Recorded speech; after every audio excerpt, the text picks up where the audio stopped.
पवित्र बाइबल का वचन पढ़े और सुने जाने पर प्रभु यीशु मसीह आपको और आपके परिवार को आशीष दे। पवित्र बाइबल 2 शमूएल की पुस्तक का 14 अध्याय वचन 1 से 33 यह कहता है। वचन 1 और सरूयाह का पुत्र योआब ताड़ गया कि राजा का मन अबशालोम की ओर लगा है। वचन 2 इसलिए योआब ने तको नगर में दूत भेजकर वहां से एक बुद्धिमान स्त्री को बुलवाया और उससे कहा, शोक करने वाली बन, अर्थात शोक का पहरावा पहन और तेल न लगा, परंतु ऐसी स्त्री बन जो बहुत दिन से मुए के लिए विलाप करती रही हो। वचन 3 तब राजा के पास जाकर ऐसी ऐसी बातें कहना। और योआब ने उसको जो कुछ कहना था वह सिखा दिया।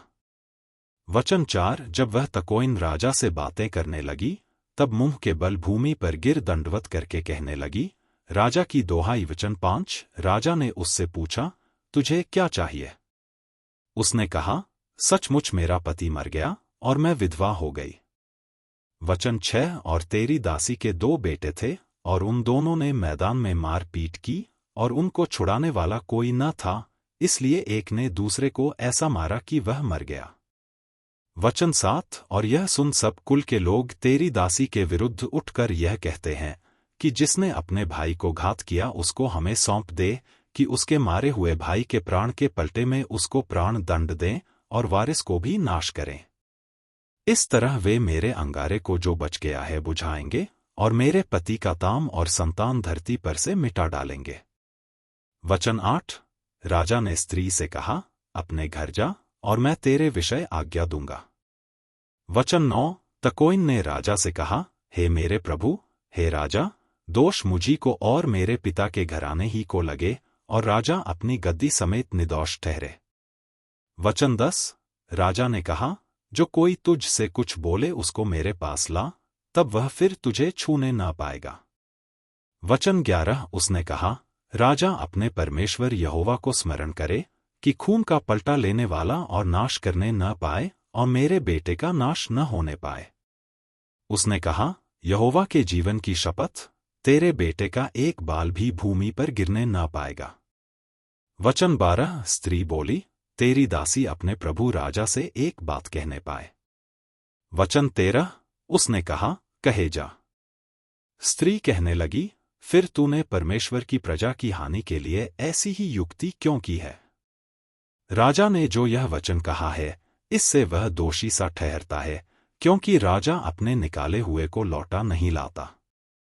वचन 14 हमको तो मरना ही है और भूमि पर गिरे हुए जल के समान ठहरेंगे, जो फिर उठाया नहीं जाता, तो भी परमेश्वर प्राण नहीं लेता, वरन ऐसी युक्ति करता है कि निकाला हुआ उसके पास से निकाला हुआ न रहे। वचन 15 और अब मैं जो अपने प्रभु राजा से यह बात कहने को आई हूं, इसका कारण यह है कि लोगों ने मुझे डरा दिया था, इसलिए तेरी दासी ने सोचा कि मैं राजा से बोलूंगी, कदाचित राजा अपनी दासी की विनती को पूरी करे। वचन 16 ने संदेह राजा सुनकर अवश्य अपनी दासी को उस मनुष्य के हाथ से बचाएगा जो मुझे और मेरे बेटे दोनों को परमेश्वर के भाग में से नाश करना चाहता है।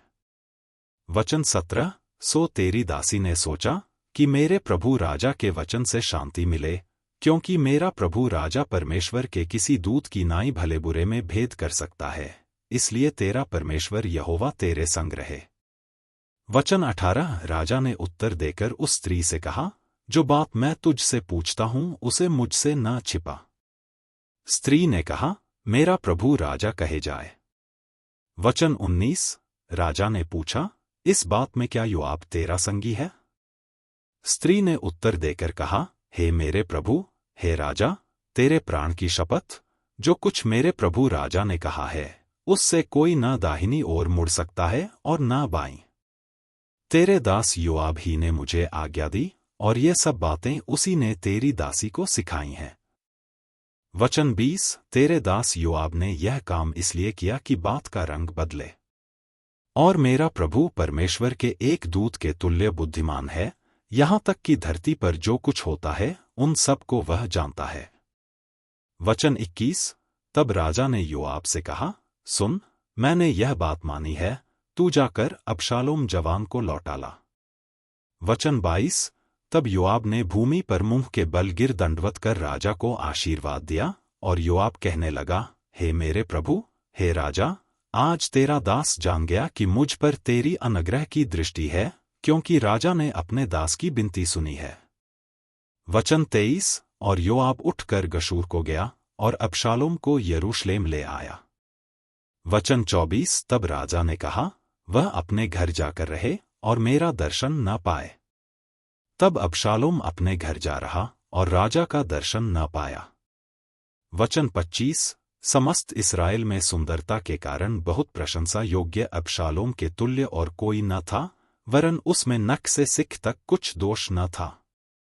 वचन 26। और वह वर्ष के अंत में अपना सिर मुंडवाता था, उसके बाल उसको भारी जान पड़ते थे, इस कारण वह उसे मुंडाता था, और जब जब वह उसे मुंडाता तब तब अपने सिर के बाल तौलकर राजा के तौल के अनुसार 200 शेकेल भर पाता था। वचन 27। और अबशालोम के 3 बेटे और तामार नाम एक बेटी उत्पन्न हुई थी, और यह रूपवती स्त्री थी। वचन 28। और अबशालोम राजा का दर्शन बिना पाए यरूशलेम में 2 वर्ष रहा। वचन 29। तब अबशालोम ने योआब को बुलवा भेजा कि उसे राजा के पास भेजे, परंतु योआब ने उसके पास आने से इनकार किया। और उसने उसे दूसरी बार बुलवा भेजा, परंतु तब भी उसने आने से इनकार किया। वचन 30। तब उसने अपने सेवकों से कहा, सुनो, योआब का एक खेत मेरी भूमि के निकट है, और उसमें उसका जव खड़ा है, तुम जाकर उसमें आग लगाओ। और अबशालोम के सेवकों ने उस खेत में आग लगा दी। वचन 31। तब योआब उठा और अबशालोम के घर में उसके पास जाकर उससे पूछने लगा, तेरे सेवकों ने मेरे खेत में क्यों आग लगाई है? वचन 32। अबशालोम ने योआब से कहा, मैंने तो तेरे पास यह कहला भेजा था कि यहाँ आना कि मैं तुझे राजा के पास यह कहने को भेजूं कि मैं गशूर से क्यों आया। मैं अब तक वहां रहता तो अच्छा होता। इसलिए अब राजा मुझे दर्शन दे, और यदि मैं दोषी हूं तो वह मुझे मार डाले। वचन 33। तो योआब ने राजा के पास जाकर उसको यह बात सुनाई, और राजा ने अबशालोम को बुलवाया। और वह उसके पास गया और उसके सम्मुख भूमि पर मुंह के बल गिर के दंडवत की, और राजा ने अबशालोम को चूमा। यदि आप विश्वास करते हैं तो यह वचन सभी विश्वासियों को भेजें और इस चैनल को प्रभु यीशु मसीह के नाम से सब्सक्राइब करें और आशीष प्राप्त करें। धन्यवाद।